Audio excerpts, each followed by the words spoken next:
हनुमानगढ़ में भादरा पुलिस थाने में स्वागत कक्षा लोकार्पण। विधायक बलवान पूनिया ने किया लोकार्पण। पुलिस प्रशासन ने स्वागत समारोह का किया आयोजन। जयपुर में भारत जोड़ो यात्रा के विरोध का ऐलान। गुर्जर समिति के अध्यक्ष विजय बैंसला ने किया विरोध। कई मुद्दों पर जताया विरोध। जयपुर जेकेके में संविदा कर्मियों ने की प्रेस कॉन्फ्रेंस। सरकार की वादाखिलाफी का प्रचार करेंगे संविदा कर्मी। सरकार की कार्यशैली से लोगों को कराएंगे अवगत। भरतपुर में छात्रा वर्गीय सॉफ्टबॉल प्रतियोगिता आयोजित। एसएनपीजी कॉलेज में हुई प्रतियोगिता, जिसे महिला कॉलेज ने जीता गोल्ड मेडल। और लालसोट में महिला मजदूर की पानी की टंकी गिरने से हुई मौत। अभी तक नहीं हुआ महिला का पोस्टमार्टम। मृतका के परिजन कर रहे विरोध। नमस्कार, राजस्थान की खबरों में आप सभी का स्वागत है और मैं हूं आपके साथ प्रियव्रत दीक्षित। आज के समय में जहां लोग अपनी फिटनेस को लेकर ज्यादा सतर्क हो चुके हैं, वहां बॉडी बिल्डिंग को लेकर जुनून भी बढ़ा है। तो वहीं आपको बता दें कि जिम में घंटों मेहनत करके लोग अच्छी बॉडी बनाने की कोशिश करने में लगे रहते हैं। आज ये केवल लोगों का शौक है, लेकिन एक समय था जब ये ओलंपिक खेलों का हिस्सा थे। 1896 में जब मॉडर्न ओलंपिक खेलों की शुरुआत हुई, तब बॉडी बिल्डिंग उसका हिस्सा था। तो आइए आज मिलते हैं एक ऐसे ही रेसलिंग के खिलाड़ी और हमारे राजस्थान की शान मुकेश चौधरी से, जिनसे खास मुलाकात की हमारी जयपुर ब्यूरो चीफ पूजा जोशी ने। नमस्कार, आज हमारे साथ मौजूद है मुकेश चौधरी जी, जो कि काफी जाना पहचाना नाम है और काफी फेमस भी है। ये आप एक बॉडी बिल्डर है और आज हमारे खास मुलाकात कार्यक्रम में हम आपको मिलवाने जा रहे हैं इनसे। नमस्कार सर। Thank you. हमारे खास मुलाकात कार्यक्रम में आपका बहुत बहुत स्वागत है। Thank you so much. सर्वप्रथम मैं आपसे आपकी जीवनी के बारे में जानना चाहूंगी कि आपने कब और कैसे शुरुआत की। देखिए, मेरा नाम मुकेश चौधरी है, जैसा कि उन्होंने बताया। मैं एक प्रोफेशनल बॉडी बिल्डर हूँ। 2012 से मैंने बॉडी बिल्डिंग स्टार्ट करी है, जब मैं बीटेक करने जयपुर आया था। तब से लेके अब तक लगभग 10 साल हो गई है मुझे, और काफ़ी उतार चढ़ाव के बाद अभी तक मतलब करियर अब मान सकते हैं कि एक अच्छी दिशा में चल रहा है। जैसा कि इन्होंने बताया, मेरा नाम मुकेश चौधरी है। मैं एक प्रोफेशनल बॉडी बिल्डर हूँ। 2009 में मैंने 12th पास किया था। बहुत स्किनी लड़का था मैं, अराउंड 55 किलो के आसपास। तो गोल एक ही था कि थोड़ा सा वेट बढ़ाना है। ऐसा कोई बॉडी बिल्डिंग का कोई नॉलेज नहीं था मुझे। फिर इंजीनियरिंग करने के लिए, बीटेक करने के लिए मैं जयपुर आया। जयपुर में मैंने कुछ एक दोस्त थे मेरे, जिनसे गाइडेंस ली कि बॉडी कैसे बनाते हैं, जिम क्या होता है, जिम भी होता है, कुछ ऐसी चीज़ पहली बार पता चली थी। फिर 2012 से मैंने प्रोफेशनल बॉडी बिल्डिंग स्टार्ट करी। 2012 के बाद कुछ साल, 2-3 साल तक junior nationals, junior state championships मैंने ओवरऑल जीती, जिसमें मेरे को ठीक लगा। लेकिन 16 के बाद में एक थोड़ा सा करियर स्टक सा हो गया था, क्योंकि क्या होता है कि एक बिगिनिंग में कई बार बूस्ट मिल जाता है आपको, लेकिन पीक पे पहुंचने में या टॉप पे पहुंचने में काफ़ी टाइम लगता है। तो उसके बाद 2019 में फिर से मैंने शेरू क्लासिक, जो एक काफ़ी बड़ा इवेंट माना जाता है इंडिया में, उसमें 3 गोल्ड मेडल है मेरे और 1 सिल्वर है। नेशनल में 3 मेडल है मेरे, और लास्ट ईयर मैंने वर्ल्ड चैंपियनशिप में 4th प्लेस हासिल की है। तो उसके बाद अब फोकस है कि और इंटरनेशनल चैंपियनशिप्स पे ज़्यादा से ज़्यादा ध्यान दूं और देश का नाम रोशन कर सकूं। आज हर कोई फिट रहना चाहता है, हर कोई चाहता है कि हम सुंदर दिखे और फिट रहे। तो कैसे फिट रहा जा सकता है? देखिए, फिटनेस के मायने थोड़े से मेरी नज़र में, या वैसे मैं आपको बताऊं तो फिटनेस एक पूरी चीज़ है। फिटनेस सिर्फ ये नहीं है कि मैं अच्छा दिखूं। फिटनेस सिर्फ ये नहीं है कि मैं मोटा हूं तो मैं पतला हो जाऊं, मैं पतला हूं तो मैं वेट गेन कर लूं। फिटनेस का मतलब है आप बीमारियों से दूर रहें। फिटनेस का मतलब है आप कोई पेन्स होते हैं, जो जॉइंट पेन होते हैं आपको एज के साथ साथ, वो चीज़ें ना हो। तो अपना खाना पीना ठीक रखने की ज़रूरत है हम लोगों को। लोगों को जनरली एक मिथ रहता है कि खाना कम कर दो तो हम पतले हो जाएंगे या फिट हो जाएंगे। ऐसा नहीं है। बस चूज ये करना है कि खाना क्या खाना है, बस इतना ध्यान देना है हमें, और हर कोई फिट रह सकता है। बहुत सारे लोगों की लाइफस्टाइल ऐसी रहती है कि वो पूरा दिन काम करते हैं, सारे दिन मील्स नहीं ले पाते, सुबह और शाम ही खाना खा पाते हैं, तो भी आप फिट रह सकते हैं। बस आपको वो चूज करना है कि आपको खाना क्या है। आप गोल्ड मेडलिस्ट भी रहे हैं, आपने गोल्ड हासिल किए हैं, कैसा रहा वो दौर आपका? देखिए, जब भी गोल्ड मेडल आता है वो तो एक अलग ही फीलिंग रहती है। लेकिन एक अलग प्रेशर भी बन जाता है, क्योंकि देखो खिलाड़ी के करियर में क्या चीज़ है कि जैसे आज आप इस साल कोई चैंपियनशिप में गोल्ड मेडल हासिल करते हो, तो अगली साल आपको प्रूव करना पड़ता है वापस से वही टॉप पोजीशन पे जाने के लिए कि भाई मैं अभी भी वहां पे बरकरार हूं। तो गोल्ड मेडल आना खुशी की बात है, लेकिन एक प्रेशर भी लेके आता है। तो अच्छा तो लगता ही है, और मुझे लगता है कि ये खिलाड़ी को बहुत अपने आप को इम्प्रूव करने के लिए एक बहुत अच्छी चीज है कि एक प्रेशर बना रहता है कि मुझे अगली साल अपने आप को ही बीट करना है। आप बॉडी बिल्डर है और देखिए आज हर कोई गवर्नमेंट जॉब के पीछे भागता है, हर किसी का अपना अपना एक करियर होता है, हर किसी की अपनी अपनी सोच होती है कि मैं डॉक्टर बनूं, वकील बनूं, वो अपना करियर खुद चूज करता है। लेकिन आपने बॉडी बिल्डर ही क्यों चुना? और भी कई सारे फीचर्स थे, आप चाहते तो बहुत कुछ कर सकते थे या कुछ और भी बन सकते थे, लेकिन बॉडी बिल्डर ही क्यों? देखिए, पहली चीज मैं आपको बताऊं कि गवर्नमेंट जॉब को लेके तो ऐसा कभी नहीं था मेरा कि मुझे गवर्नमेंट जॉब मिलेगी इसलिए मैं कोई गेम खेल रहा हूं। हमारे केस में बॉडी बिल्डिंग स्पोर्ट में तो ऐसा मानो कि अब गवर्नमेंट जॉब ना के बराबर है। हाँ है, लेकिन ऐसा मानो कि अगर 100 में से एक को मिलती है तो वो आप उसको वैसे काउंट नहीं कर सकते। तो बॉडी बिल्डिंग चुनने का मेन रीजन तो ये था कि बहुत स्किनी थे, सिर्फ गेन करना था। एक एक डिसिप्लिन बहुत ज्यादा रहता है एक बॉडी बिल्डर की लाइफ में। आप मानो कि अगर मैं सुबह आज 6 बजे उठ के अपना वर्कआउट करता हूँ, पूरे दिन मील्स प्रिपेयर करता हूँ, पूरे दिन खाने पीने का ध्यान रखता हूँ, शाम को फिर वर्कआउट है, रात को सोना टाइम पर है, बहुत सारी आदतों से मैं दूर हूँ। पिछले 10 सालों में मेरी एज के जो लोग हैं, हो सकता है वो बहुत गलत संगति में, नशे में, इन चीजों में घुस जाते हैं। ये एक एज रहती है। बॉडी बिल्डिंग ने बहुत डिसिप्लिन रहना मुझे सिखाया, और बॉडी बिल्डिंग की वजह से मैं आज जो भी मेरा करियर जो है, चाहे मैं स्पोर्ट न्यूट्रिशन में अच्छा कर रहा हूँ, चाहे डाइटिशियन हो, पर्सनल ट्रेनिंग हो, तो बॉडी बिल्डिंग से मुझे एक डिसिप्लिन मिला। और बॉडी बिल्डिंग से मुझे यूं लगता है कि इससे बढ़िया चीज आपको डिसिप्लिन रखने के अलावा और कुछ नहीं है। मतलब अगर कोई आपको बोलेगा कि साहब आप अगर डिसिप्लिन हो चाहे किसी भी फील्ड में, तो उससे बढ़िया चीज कुछ नहीं है। तो ये बॉडी बिल्डिंग स्पोर्ट एक ऐसा स्पोर्ट है जिसमें मुझे डिसिप्लिन देखने को मिला। आपकी अचीवमेंट्स की हम बात करें तो अब तक आपने कितनी किताब जीते हैं, और सबसे ज़्यादा अच्छा या सबसे बेस्ट कौन सा रहा? वैसे तो देखो बहुत सारे हैं। मैं डिस्ट्रिक्ट और स्टेट चैंपियनशिप्स की बात नहीं करूंगा। डिस्ट्रिक्ट और स्टेट चैंपियन में काफी बार रह चुका हूँ। नेशनल मेडल मेरे पास 3 बार है। शेरू क्लासिक एक बड़ा इवेंट होता है इंडिया में, वो मेरे पास 3 बार गोल्ड मेडल है, उसके एक सिल्वर मेडल है। फेडरेशन कप मेडल है मेरे पास, जो नेशनल चैंपियनशिप मानी जाती है। और लास्ट ईयर वर्ल्ड चैंपियनशिप की प्लेस थी मेरे पास, 4th प्लेस थी, मैं मेडल से रह गया। इस बार पूरी कोशिश कर रहा हूँ कि मैं मेडल ला सकूँ। तो ये मेरे अभी तक के बेस्ट खिताब है। बॉडी बिल्डर अपनी फिटनेस को लेकर काफ़ी अवेयर रहते हैं, लेकिन अगर हम बात करें उनके स्टाइल, ग्रूमिंग और मतलब फैशन की, तो उनको लेकर उनके क्या मायने रहते हैं? हाँ, मैं पर्सनली मेरी बात करूँ तो मैं ऐसा इतना कोई ध्यान नहीं देता इन चीज़ों पे। लेकिन हाँ, मैं मानता हूँ कि अगर आपकी बॉडी अच्छी है तो थोड़ा सा ग्रूमिंग पे भी ध्यान देना चाहिए, अच्छी बात है। अगर आप वैसे अच्छे दिखते हैं तो थोड़ा टाइम अगर फेस पे दिया जाए या कपड़ों पे दिया जाए तो वो भी बढ़िया चीज़ है। आजकल लड़कों में 6 पैक का बहुत क्रेज है। हाँ, 6 पैक तो देखो बाय डिफॉल्ट है। मैं क्या बोलता हूँ आपको कि कोई भी जो बॉडी बिल्डर ना है वो भी 6 पैक मेंटेन कर सकता है और पूरी साल मेंटेन कर सकता है। बस हमें सीखना यही है कि खाना क्या खाना है। और अगर हफ्ते में 3 से 4 दिन भी वर्कआउट कर लिया जाए तो हर आदमी 6 पैक मेंटेन कर सकता है। हम लोग ओबीज इसलिए हैं क्योंकि हम लोग गलत खा रहे हैं, इसलिए नहीं है कि ज्यादा खा रहे हैं। क्या जिम जाने से ही हम अपनी फिटनेस को फिट रख सकते हैं? जिम एक पार्ट है उसका, जिससे आपकी स्ट्रेंथ बढ़ती है, आपकी मसल की ताकत बढ़ती है। जैसे कोई बोलेगा कि मैं अगर योगा करता हूँ या करती हूँ और मैं फिट हूँ, तो ये सही बात नहीं है। कोई सिर्फ रनिंग करता है सेंट्रल पार्क में जाके तो वो बोलेगा मैं फिट हूँ, तो ये भी सही बात नहीं है। तो सारे एस्पेक्ट फुल होने चाहिए। जैसे कि आपकी मसल की ताकत भी अच्छी है, आप योगा भी कर सकते हैं, फ्लेक्सिबल भी है, आप रनिंग भी कर सकते हैं, और आपका बॉडी कॉम्पोजिशन भी अच्छा है कि आप अच्छे दिखते भी हैं। तो ये एक पूरा फिटनेस हुआ।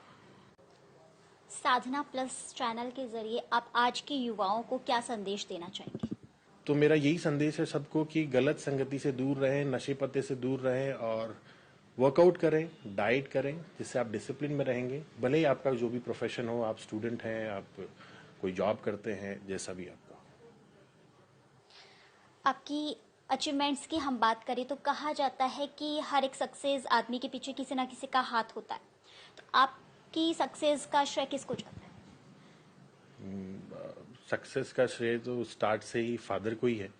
एक्चुअली बहुत सारे लोग मैंने देखे हैं इस फील्ड में जो गेम करना चाहते हैं बॉडी बिल्डिंग, लेकिन फैमिली सपोर्ट नहीं मिल पाता।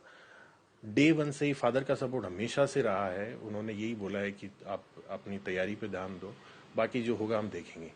तो इतना अगर आपको मॉरल सपोर्ट मिल जाता है वो काफ़ी होता है, मुझे जो लगता है। तो मेरे फादर जो हैं वो पूरा श्रेय उन्हीं को जाता है। आज हमने हमारे खास मुलाकात कार्यक्रम में आपको मिलवाया एक ऐसे बॉडी बिल्डर से जिन्होंने अपनी कहानी खुद अपनी जुबानी से बताई, और आगे भी हम ऐसी ही शख्सियत से आपको मिलवाते रहेंगे। जो अब तक के लिए मुझे दीजिए इजाजत, नमस्कार। चलिए खबरों में आगे बढ़ेंगे। हनुमानगढ़ के भादरा से खबर है, जहां पर पुलिस थाना परिसर में विधायक निधि कोष से निर्मित स्वागत कक्ष का लोकार्पण और 15 लाख रुपए की लागत से निर्माणाधीन मालखाने का शिलान्यास किया गया है। बता दें विधायक बलवान पूनिया और अतिरिक्त पुलिस अधीक्षक सुरेश जागीर ने मालखाने का लोकार्पण संयुक्त रूप से किया है और इस मौके पर पुलिस प्रशासन द्वारा एक स्वागत समारोह का आयोजन किया गया। स्वागत समारोह के मुख्य अतिथि विधायक कामरेड बलवान पूनिया थे और कार्यक्रम को संबोधित करते हुए मुख्य अतिथि विधायक बलवान पूनिया ने कहा कि पुलिस और जनता के बीच दूरी को कम करने के लिए पुलिस थाना परिसर में स्वागत कक्ष का निर्माण किया गया है। राजस्थान के मुख्यमंत्री के निर्देश अनुसार सभी पुलिस थानों में स्वागत कक्ष का निर्माण किया जा रहा है।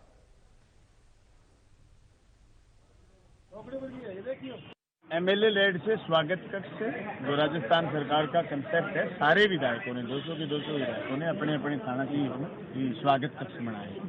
तो 8 लाख रुपए से स्वागत कक्ष और 15 लाख रुपए से माल खाने और माल खाने के जो कमरे हैं जो भादरा थाने के लिए जरूरत है, वो मेरे लेड से है। आज उस काम का माल खाने का शिलान्यास और स्वागत कक्ष का लोकार्पण कार्यक्रम माल थाने में सारे चेयरमैन साहब सब लोग आए हुए थे, उसका लोकार्पण कराया स्वागत कक्ष में, ताकि आए हुए लोगों को सम्मान मिले। थाने में कोई परिवादी आए, पीड़ित आदमी आए, उसको ये नहीं लगे कि साहब मैं खड़ा रहा, मेरे किसी ने बिठाया नहीं है, मुझे सुना नहीं।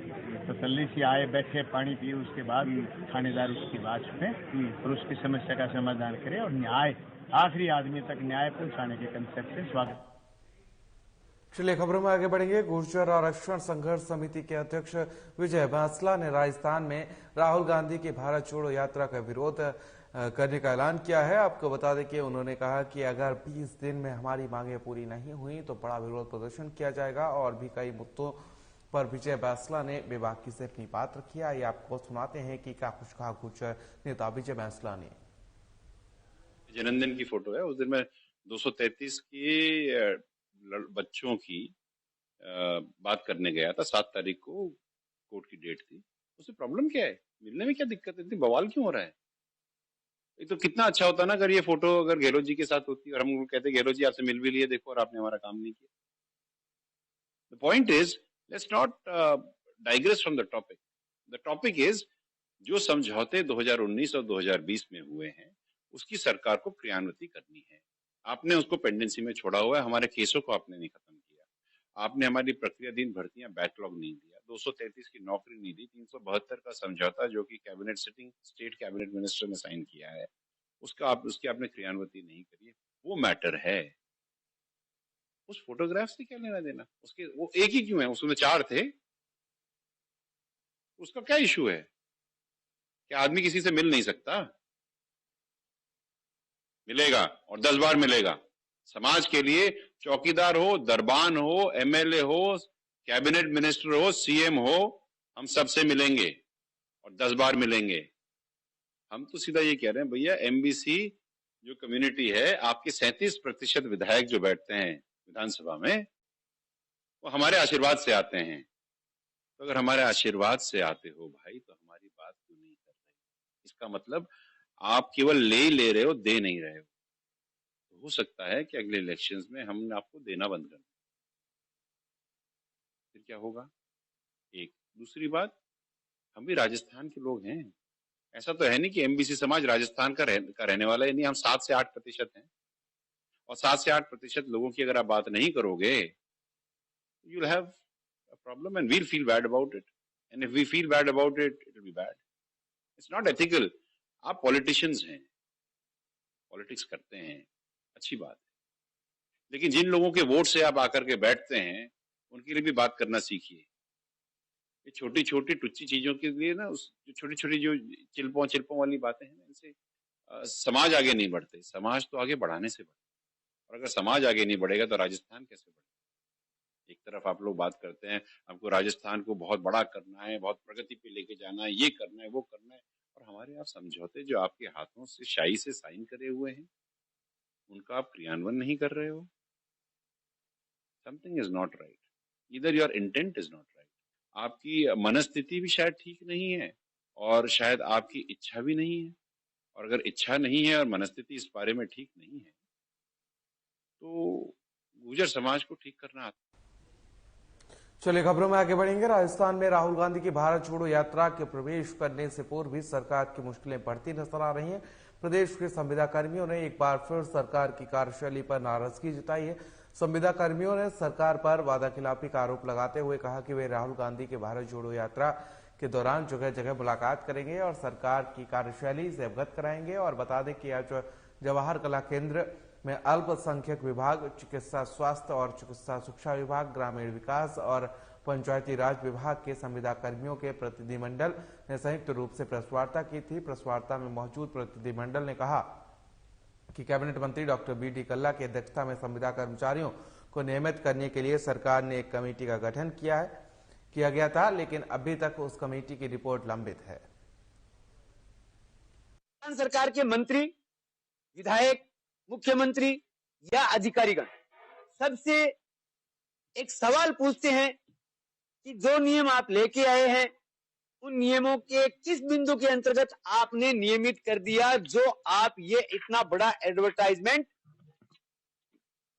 5-5 करोड़ रुपए का राजस्थान सरकार का पैसा खर्च कर रहे हैं। आपने ऐसी कौन सी बात कर दी, कौन सी सैलरी इनके बढ़ा दी, इनका मानदेय किया है या वेतन किया है, इनको पीएल दे रहे हैं कि नहीं दे रहे हैं, इनको कब से आप नियमित कर रहे हैं और नियमितीकरण का लेटर कब दे रहे हैं? आपने ये कहा हमने कर दिया, ये तो कहा ना।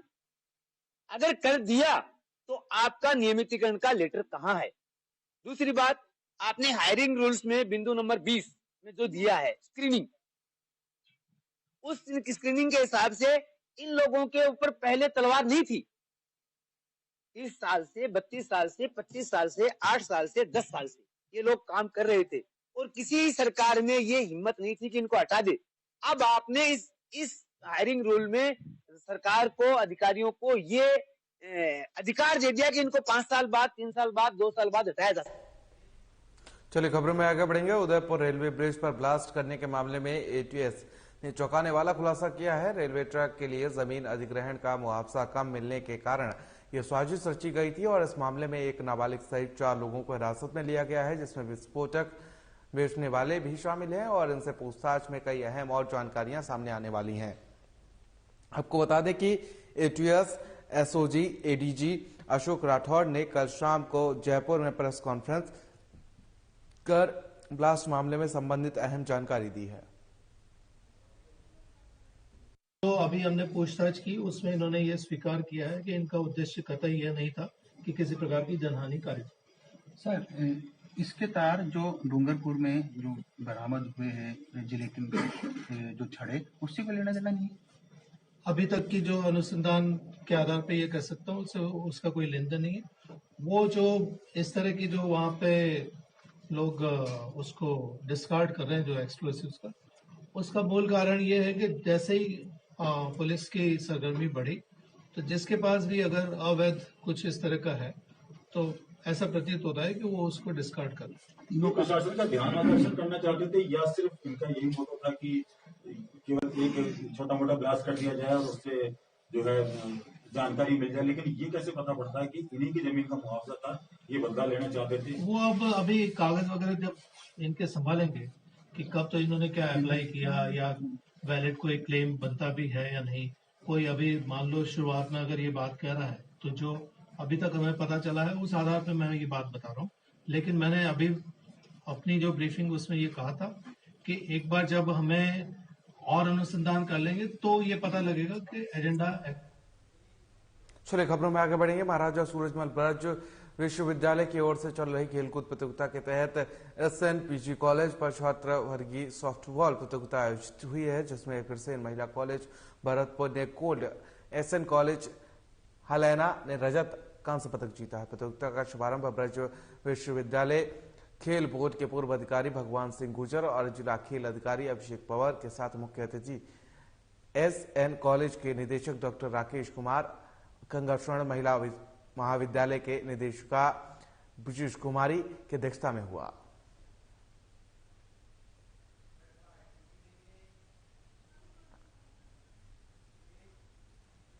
नए जमाने के व्यवसाय इतनी तीव्र गति से उभर रहे हैं और हमें छात्रों को एक ऐसे व्यवसाय का चयन करने में सहायता करनी चाहिए जो उनके कौशल सेट के लिए अद्वितीय हो। छात्रों को सूचित चयन और आदान प्रदान करने के लिए उपायुक्त व्यवसाय का परामर्श प्राप्त करना चाहिए। आपको बता दें कि कैरियर शिक्षा में शैक्षिक और प्रशिक्षण निर्देशात्मक सेटिंग में सीखने के अनुभवों की एक नियोजित प्रक्रिया के माध्यम से ज्ञान, कौशल और दृष्टिकोण का विकास शामिल है, जो विद्यार्थियों को उनके जीवन, अध्ययन और कार्य विकल्पों के बारे में सूचित निर्णय लेने में सहायता करेगा, साथ ही बेहतर भागीदारी की सुविधा प्रदान करेगा।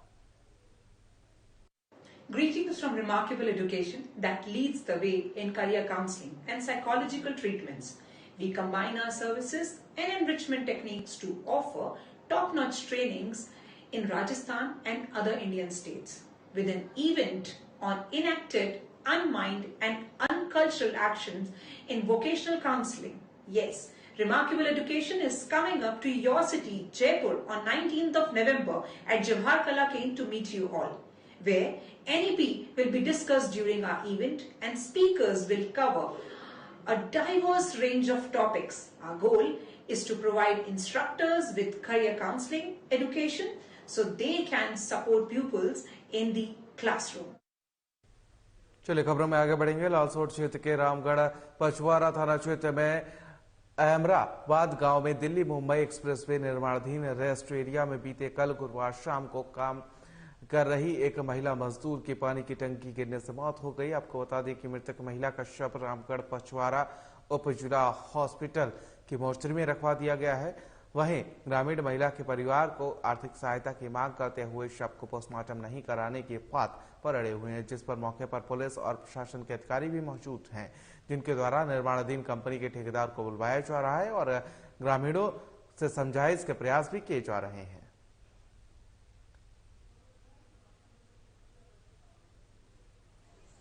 अहमदाबाद रेस्ट हाउस की घटना है। 6 लाइन पर मजदूर मकान का काम कर रहे थे।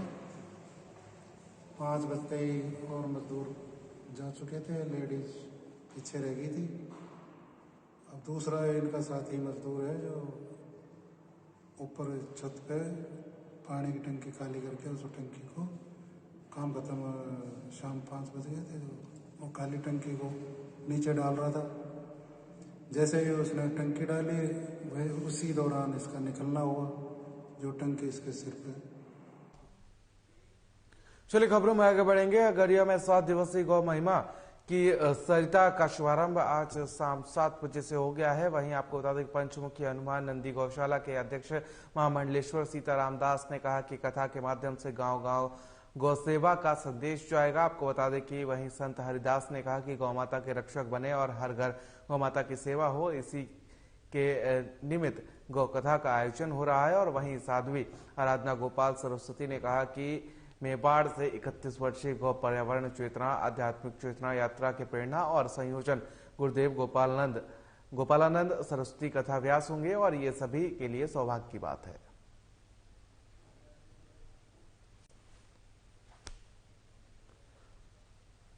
तो आपको बता दें कि गौ कृपा कथा महोत्सव का आयोजन किया गया है और इसमें भक्त दूर दूर से कथा को सुनने के लिए पहुंच रहे हैं। और साथ ही आपको बता दें कि इस दौरान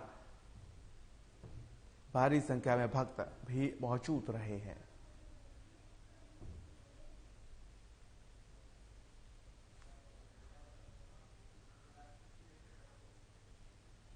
तो राजसमंद से खबर है, वहां पर आपको बता दें कि गौ कृपा कथा महोत्सव का आगाज आज शाम 7 बजे से हो गया और इस दौरान आपको बता दें कि सभी भक्तों से आह्वान किया है कि ज्यादा से ज्यादा संख्या में पहुंचकर प्रभु की लीला को सुने और साथ ही गौ रक्षा को लेकर यहां पर लोगों से आह्वान किया गया है। फिलहाल के लिए इस बुलेटिन में मेरे साथ इतना ही, मुझे दीजिए इजाजत, नमस्कार।